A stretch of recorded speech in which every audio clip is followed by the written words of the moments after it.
Welcome or welcome back to my channel. If you're new here, my name's Maria and today's video is going to be an accumulative book haul, so all of the books that I bought in June. So we've kind of got the usuals. I do have my subscription boxes, I've got a few packages from Amazon, a few from Waterstones, and I've got a few that I did get in a physical book haul, which you may have seen the video for that. It was kind of my ultimate bookish video. I will link it below, but I'll show you those ones as well, but I won't go into them in too much detail because I did kind of go over them in that video, so I don't want to be repeating myself too much. But yeah, so we do have a pretty big stack. So these are the current boxed ones, and I do have a Waterstones package that I have kind of opened because I wanted to check it. But as I say, I'll start off with the books that I bought in store, and the first of those is Mariana Zapata, All Roads Lead Here. And this is one that I've seen kind of all over BookTok, all over BookTube and things like that, and Mariana Zapata especially, just kind of all of her books. I've heard really great things about her writing and her romances, and I've heard that they're really slow burn, and that's exactly the type of romance I like as well. Now this one I believe is about a girl who comes from the big city into a small town, kind of your normal kind of formula for these romances, and I think it's like a mountainside town, and I believe the love interest is her landlord. And I've just heard that, as I say, Mariana Zapata writes really good slow burn romances. It's usually kind of grumpy sunshine. I've been told that usually it's around this point in the book that the couple will get together, and that's exactly the type of romances I like to read. So I was initially looking for The Wall of Winnipeg and Me because I'd heard the most about that one, but since picking this one up I've actually seen quite a few people speak about it, so I'm quite excited to get to this one, and it is on my July TBR, so I'll be reading it quite soon. Then the next one I picked up in that haul is The Children of Gods and Fighting Men, and this is actually by a local author here, Shauna Lawless, and it's basically based on a lot of Irish mythology, and there's fantasy elements in there and magic elements, and I haven't read a lot of that, to be honest, and even though it was one of my favourite things to read when I was younger, you know, Irish fairy tales and folklore and things like that, I'm really interested to see what she's done with it and kind of how she's incorporated that into a fantasy novel. And I believe this one kind of centres around I believe there's a lot of political turmoil at the time. I believe there's a couple of women here who are kind of immortal and have magic, and they've managed to keep their magic hidden for a long time, and I believe that they're going to be kind of pivotal to helping the land. I think Ireland is in turmoil at the time that this is written, and I just think it's going to be a great kind of political read as well, and if it is imbued with kind of that Irish folklore and mythology, I think it's going to be a really good read, so I'm excited to read this one. And then the next one I got in that haul is The Dragon Republic. Now this is the second book in the Poppy War series. I read the Poppy War this month and absolutely adored it. It was a 5-star read, and as soon as I kind of was about halfway through, I knew I wanted to pick the second one up. So obviously because this is a second book, I won't give you too much of a synopsis about this, but the first book follows the main character, Rin. Rin is an orphan. She's been living with kind of these foster parents for her whole life. She's been severely mistreated basically her whole life as well, and it's based kind of loosely around Chinese history. And basically there's a war going on at the time, but Rin signs up to join this kind of war academy, and the story kind of goes from there. There's a lot that happens. It's very, very dark. I would say it's very realistic in terms of the way that it describes how war affects people, how it affects your morality, and there's just so much in there that really made you kind of think. And I think with R.F. Kuang's writing, I always kind of get that. It always is really thought-provoking for me, so really interested to continue this series and see where it goes. So these next ones are ones that I did get them delivered, but I had to open them as soon as I received them because I just really wanted to see what they looked like. And basically it's the special editions of The Hunger Games, and these are just absolutely stunning. I think they originally came out in the UK last October and I missed them, and they just kind of reprinted them, and as soon as I seen it I just wanted to get a set. Now I will say I'm not really sure that the design kind of fits the vibes of this series. You know, it's a lot more grim than I think these covers kind of imply. I think these could almost be kind of romance covers or something like that, but I do think that the designs are beautiful and I really like the set, so I decided to get them because I just thought they were really stunning. But to show you the books individually, this is the first book, so this is The Hunger Games. As you can see, you've got the Mockingjay on there, kind of the leaves, and it's just a really stunning design. And I believe inside there's not really too much artwork or anything, but you know, you've got a little bit there on kind of the title pages, and then chapter headings and stuff like that are really pretty. And then I'll just show you the rest of them quite quickly. So we've got Catching Fire, which again is just absolutely stunning. And then we've got Mockingjay. Absolutely love the colours on this. Purple's my favourite colour, so this will probably be my favourite one. And then we do have the last one, and I haven't actually read this, so I'll be excited to do a bit of a reread of the series so that I can catch up on this one. And this is The Ballad of Songbirds and Snakes. So this is the latest one out in the series, and I believe there is another book coming out later in the year, so I'm hoping they do maybe just a book to kind of match these. But yeah, as soon as I saw that they'd done a reprint, I was just really interested in getting them, so I'm really happy to have them. As I say, I don't really know if it really encapsulates the vibes of this series, but all in all, I just think they're really pretty books and they look stunning on my shelves. Okay, so now that we've kind of went through all of the ones I bought physically, these next ones are all ones that I've been holding on to for this video. Now this first one is already open because I just wanted to check that it was okay and kind of all intact just in case. But it's basically the special edition of When the Moon Hatched by Sarah A. Parker from Waterstones. And as soon as I seen this, I knew I just had to get a copy. If you've seen, I did actually read this in a vlog probably last month or potentially the month before, but absolutely loved this book, gave it 5 stars. The main thing for me in here was really the writing, and it seems like that's a bit of a tiebreaker for some people. It's really the reason that they love it. For other people, it seems to be the reason that they don't really vibe with it. So I would just caution, if you're not a fan of kind of overly flowery or purple prose type of writing, this may not be for you, but I would definitely just say give it a go, because the main reasons I loved it was the unique world building, the storytelling, and I do just think it was kind of a unique approach for romantasy. I think these days there's not really a lot that, you know, hasn't been done before, but I do feel like this gave me quite a different vibe than I've had. Gave me those kind of 5-star feels the whole way through when I was reading it. So yeah, I couldn't really rate it anything other than 5 stars. So I'm really excited to see where this series goes. Obviously this book only came out this year, so it's probably going to be a long time before we get that sequel. And just to give you a bit of an idea in terms of the synopsis, basically it says, an assassin for the rebellion, Rhea's job is to complete orders and never get caught. When a rival bounty hunter shatters her world, Rhea finds herself captured by the Guild of Nobles, a group of powerful fae. Crushed by the loss of a great love, dragon rider Khan Fagor took the head of the king and donned his melted crown. Now on a tireless quest to quell the never-ebbing ache in his chest, a clue lures him into the capital's high-security prison, where he stumbles upon the imprisoned Rave. Together they seek truths that threaten to unravel everything they knew about their world and each other. And honestly, that's all you really need to know going into this. I would go into this pretty blind. That's the way I done it. I didn't even read the synopsis on the indie version, because I do have the indie version here. And as you can see, the synopsis is a lot longer on that one, so now that they've kind of traditionally published it, I think they've kind of shortened this down. But yeah, I would advise then just going into it a little bit blind, you know, not looking into it too much. And I can't remember if this has, yeah, so it has like a bit of a design under the dust jacket as well. And then we do have some exclusive end papers as well, which is just a map of the world. And yeah, I just really loved that book, and as soon as I seen that Waterstones were doing some special editions for it, I definitely wanted to grab it.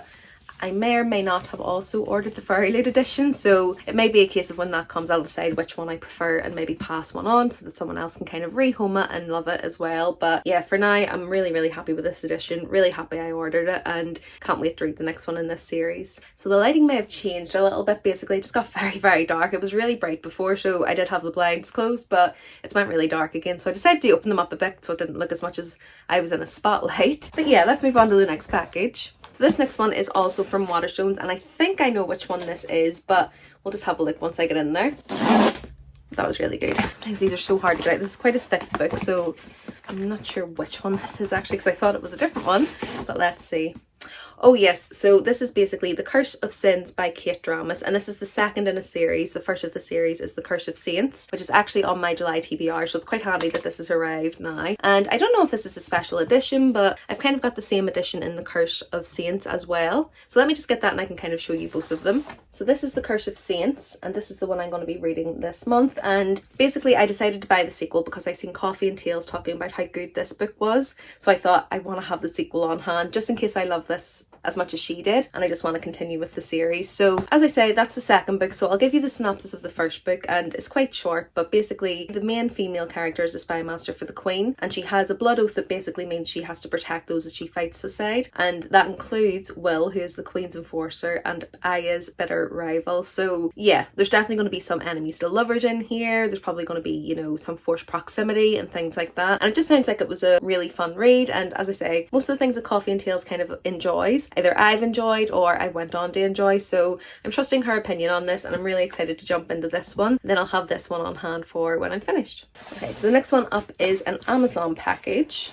That was actually pretty good too. Amazon's usually not just as good as the Waterstone ones. Okay, so this is A Queen This Fierce and Deadly, and this is the 4th in a series. Yes, the 4th in the Kingdom of Lies series, and it's by Stasia Stark. So the first book in this series is A Court This Cruel and Lovely, which you've likely seen on BookTok, BookTube, bookstagram, all of those places. It is getting a lot of hype at the minute, and I'd say deservedly so. So I've read the first 3 books in this series, absolutely loved them. The first book I absolutely flew through, and it was just a really enjoyable romantasy, and I'd say there was a lot more politics in it than I was expecting. So I was expecting it to be mainly just the focus of the romance and the 2 people getting together, and I would say it did pleasantly surprise me with the amount of plotline there was around that, how much politics there was going on, and world building around it as well. And that's what's kind of kept me invested in this one. It's kind of my preference when it comes to romantasy for there to be a much wider plot, and even in the 3rd book we did get a bit more from kind of other couples within the group as well. So you're seeing a lot of found family in there, and yeah, it kind of had everything that I really enjoy about it. So as I say, this is the 4th in a series, and I'm actually quite happy that I've unboxed this today because I may actually start this. I've just finished my other book, so I may kind of finish out this series now that I've got this. But I can't tell you obviously what the synopsis is of this, but book 3 ended on a huge cliffhanger, so I'm really excited to see where the story goes. But to give you an idea of what the series is about, initially in book 1 we follow Priska, who is part of this land where basically it's illegal to have magic. You shouldn't have magic past your kind of birth. Whenever you're a child, your magic is taken off you,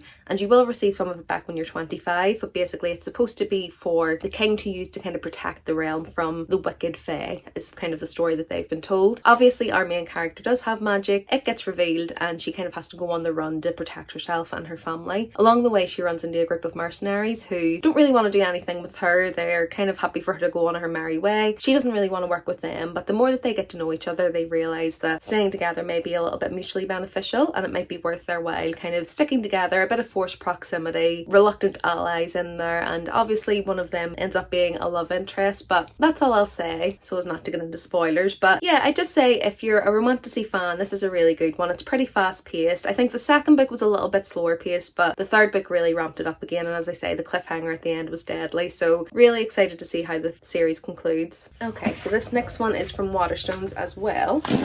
They're all really working for me today, and this is the one that I thought that initial package was. The packaging's really good, but sometimes Waterstones books are really hard to get out of the actual package.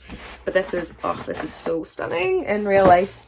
So this is a book that I've had on my radar for quite a long time, and I'll be honest, it's mostly because of this cover. The cover is absolutely stunning. It is a bit chunky, but I believe Fella Roth is an indie published author as well, or she used to be anyway. This may be traditionally published now, I'm not too sure. But basically it's one that's been on my radar for quite a long time because I've heard that it's basically quite a slow burn, and I think you can kind of feel a theme coming on here, but slow burn romantasy in here. But I've also heard this is highly political. The world building is quite intricate as well, so it's one that you really want to concentrate on when you're reading it. And I do have the audiobook for this one as well, but I think it's definitely one that I'll have to read along with. I don't think it's one that I'll be able to kind of just listen. I do think the world building is going to be a little bit too intricate for that. But all I know about this one is that it's kind of a story between mortals and immortals, but I believe the immortals are kind of vampires. But I've heard that she does take quite a unique spin on the vampire kind of lore, so I'll be interested to see how that goes out. But basically within this realm, the mortals and the vampires essentially have been, you know, at loggerheads for quite some time. Hesperine, who I believe is the male main character, is sent as kind of an advocate for the immortal side, and Cassia, who is basically the bastard daughter of the king of the mortal realm, is kind of sent to be their spokesperson as well. So they're supposed to be together to kind of broker peace treaty or something like that. And obviously along the way, I believe it's a friends to lovers, so I do believe they kind of form a friendship in this first book, and the romance kind of builds from there. But I don't really know anything else other than that, and I don't really want to look into too much to it. I just want to kind of see where the story takes me. But I'm really intrigued by the political aspect of it. As I say, I've heard that the world building is pretty intricate, and honestly the books are just absolutely stunning, so I'm kind of hoping that I really love this so that I can collect them all, because they're all just as stunning as this one. But yeah, really excited to read this one. It's a new author to me, so as I say, hoping I love it. And there's just something about these indie kind of editions, I absolutely love these, so again, just hoping I love it so that I can have an excuse to buy all of the rest of them. Okay, so the last one before we get into the subscription boxes is from Amazon, and Okay, every single one of them worked well for me today. And this one is Not in Love by Ali Hazelwood. So this is her latest release. And I've heard pretty mixed things about this one, I'm not going to lie. So I've heard some people are absolutely raving about it and saying it's really good. Other people aren't so sure, but I've heard that this one is supposed to be a little bit more spicy than what we're used to from Ali Hazelwood. I mean, that doesn't really bother me as long as there's enough plot and story around that. I don't mind it being a little bit more explicit when it comes to the spice, but it does have to have a story. I can't read anything that's kind of just that, and that's kind of the point of the story. Again, I don't know too much about this one. I know it's about people in STEM, which is kind of her foundation, you know, with her the love hypothesis, love on the brain, love theoretically. They all kind of followed women in STEM. And I believe this does that as well. And I've heard that there's maybe exploration of anxiety and things like that in here. So as I say, I heard a little bit of mixed things. Heard there is some deeper topics discussed in here and that it's done quite well. Other people have said it's not really like her old work, so be intrigued to see how I kind of compare this with Love Hypothesis and Love Theoretically. I haven't read Love on the Brain yet, but I probably will read this one first. I don't know why I'm so reluctant to read Love on the Brain, but I think I might read this one first just because it's a bit more recent, and then maybe I'll read Love on the Brain at another time. Yeah, I've always really enjoyed anything I've read from Ali Hazelwood, so hope I'm going to enjoy this one as well. Okay, so the first subscription box is the Aluma Cate box, and I get the book only box. So even though I do love all the little trinkets that I see people when they're unboxing them, I think they're all really good, but I just know that at least 80% of them I probably won't actually need, so I don't want to be wasteful in that way. But this is June's subscription box, and we're still waiting on May's. May, there was a bit of a mix up with it, so apparently we're going to be getting that within the next week or so. But this is the June subscription book, and the book that we got is Of Jade and Dragons by Amber Chen. And I haven't actually heard anything about this at all, but to be honest, as soon as I seen it said dragons on the cover, I was happy with the choice that they'd made, and I really love the vibes of the cover as well. It looks like it could potentially be quite a dark story, and I mean those edges are absolutely stunning as well, and then the top and the bottom. And I haven't looked at the naked hardback or anything. Oh, I like the art. Okay. So the end papers on this are quite cool as well, and again it's kind of giving me dark, maybe not really urban fantasy vibes, because it doesn't look like it's going to be modern, but I'd be intrigued to see what the synopsis says, but we'll read that in a second. We'll have a quick look at the edition first, and then the end papers on the other side. Okay, this is really pretty on this as well, so it obviously fits in with the theme, but you can see the dragon on the front, spine, and then the artwork on the back. So yeah, pretty intrigued in this one. As I say, I haven't heard anything about it, so I'm not really sure what the story's about. But it says on here, 18-year-old, I'm going to butcher this pronunciation, so apologies to anyone who knows how to pronounce this correctly, but it's Aihu Ying. I'm going to put it on the screen how it's spelled, but Aihui Ying. So she dreams of becoming a world-class engineer like her father, but after his unexpected murder, a heartbroken Ying is determined to discover why anyone would threaten a man who ultimately chose a quiet life over fame and fortune. Left with only a journal of her father's engineering secrets and a jade pendant snatched from the assassin, Ying follows the trail to the capital and the pretentious Engineers Guild, a place that harbours her father's hidden past. Disguised as her brother, Ying manages to infiltrate the male-only apprenticeship trial with the help of an unlikely ally, Oigia Yi Yang. I'm so sorry for these pronunciations. The nation's Tactium 8th Prince. With her father's renown placing a target on her back, Ying must stay one step ahead of her fellow competitors, the jealous guild masters, and the killer still hunting for her father's journal. Complicating everything is her increasingly tangled relationship with the prince, who has mysterious plans of his own. The secrets hidden within the guild can be deadly as the weapons they build, and with her life and the country's future at stake, Ying doesn't know who to trust. And can she avenge her father if it means going against everything he stood for? So it sounds a little bit like, maybe initially I'm getting Mulan vibes, but obviously it's just a completely different flavour because it's to do with engineering and things like that, and it's a bit more of a murder mystery potentially. So yeah, that sounds quite intriguing. As I say, I haven't heard anything about it, so not sure how much of a priority it will be on my TBR, but yeah, it sounds interesting enough. As I say, it's kind of intriguing me, but I'm not really sure where the dragons come into it. That didn't really give me anything to do with dragons, but they obviously must be quite a pivotal part of the story. Yeah, it sounds interesting enough. It's probably not intriguing me massively at the moment, but I'd be willing to give it a go. And the edition is beautiful, so hopefully I do like it and I can keep it, but I'm sure if I read it and it's not really for me, then I can pass it along to someone who will give it a better home. Then next up we have the Furry Loot. So I do get the book only for the YA and the adult subscription in Furry Loot. And again, it's book only, but same reason as with the Aluma Cate. Even though I think the little trinkets are all so pretty and cute, they're probably just not really things that I need. Okay, so the first one is, oh, this is really pretty. So The Darkness Within Us by Tricia Levenseller. And this is the YA book So I think, I'm trying to think of the series that Trisha Levenseller has written. The Shadows Between Us. I've heard of that one. I was thinking, what is the one that I've heard of from her, but it says on the cover. So The Shadows Between Us, but this is The Darkness Within Us, and I'm guessing this is a standalone. It's usually unlikely that we'll get kind of part of a series. But yeah, this one's really pretty. So as I think I said before, purple is one of my favourite colours, so I love the Furry Loot. It's kind of a very purple centric box. Most of the covers that I get from them I do tend to really enjoy, but that's kind of the front cover for you. So there's some really pretty foiling on there, and I'm guessing this is kind of a slightly changed colourway from the original. And then there's the spine, and then the back just kind of has more of the same. There's a bit of a quote there, and then the edges are really pretty as well. And the top, I believe, is just block and block. Okay, these end papers. I think last month Furry Loot's end papers were really stunning as well. So again, we've kind of got foiling on there. Not sure how well you can see that, but I'm guessing these are going to be our two main protagonists. And then it's slightly different. Oh, I love this one. Again, just the colorways are really pretty, and we've got foiling on there as well, and I honestly adore this naked hardcover. Let me see if I can get you to see it a bit easier. That's just beautiful. I don't care if I hate this book, I'm keeping it. That's really cool. I really like that on the back as well. So guessing this is a bit of a romantic one, considering the couple have been heavily kind of incorporated into the design. So let's see what it says. Interesting. So the back of it just says, "My husband is taking too long to die."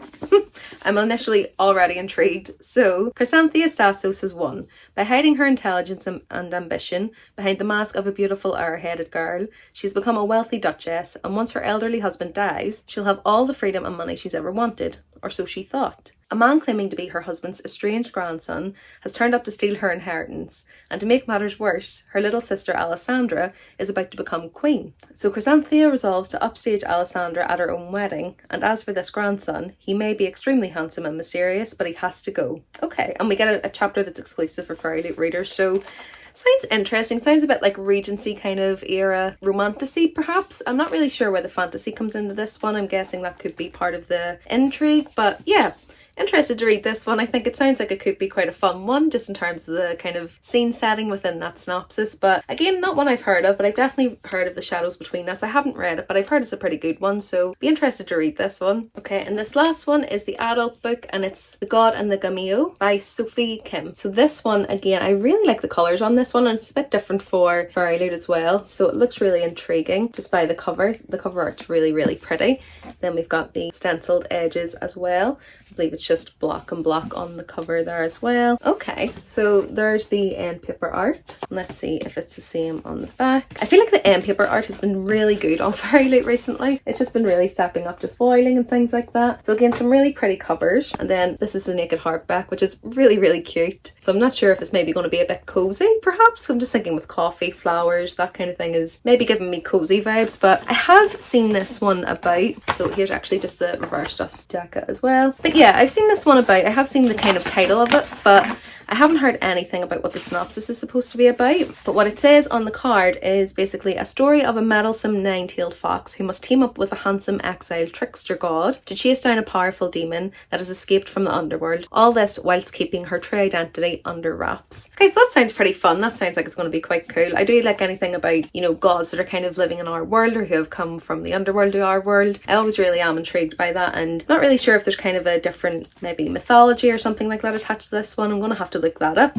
But yeah, it looks pretty cool. I think the art on it is really nice as well, and I think just the end papers are making me intrigued as to what the story is going to be about. So yeah, pretty happy with the Furry Loot choices this month. Both of them kind of sound pretty intriguing to me, and I think I will try and get to them soon. But yeah, I say that a lot of the time, and I do have kind of 3 full shelves of Furry Loot books and Aluma Cate books that I haven't read yet, but I will get to them one day. Okay, so including the Hunger Games books, we had around 15 books this month, so it was again quite a heavy book buying month. I think for the next few months I probably will try and slow it down a little bit. I do have kind of a goal by the end of the year to get my physical TBR down to below 100, so I do need to be a little bit more conscious on how many books I'm buying and things like that, because I can fall victim to kind of buying books just because I've heard hype about them, or I think, oh, I'll want to read that one day. But you know, especially if it's kind of a standard edition like something like this, there really is no need to buy it until I'm ready to read it. But yeah, I think just over the next few months the book hauls may be a little bit more sparse. They may just be kind of my subscription boxes, but I've said this before and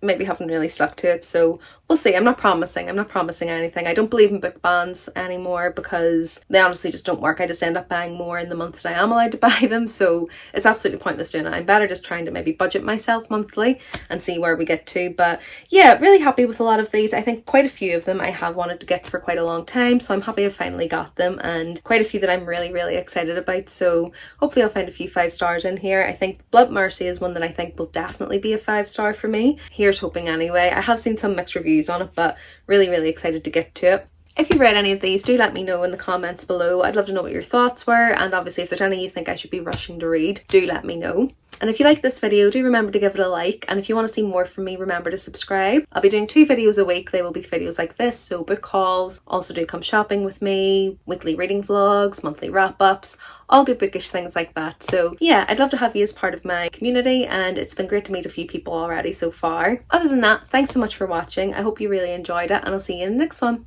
Bye!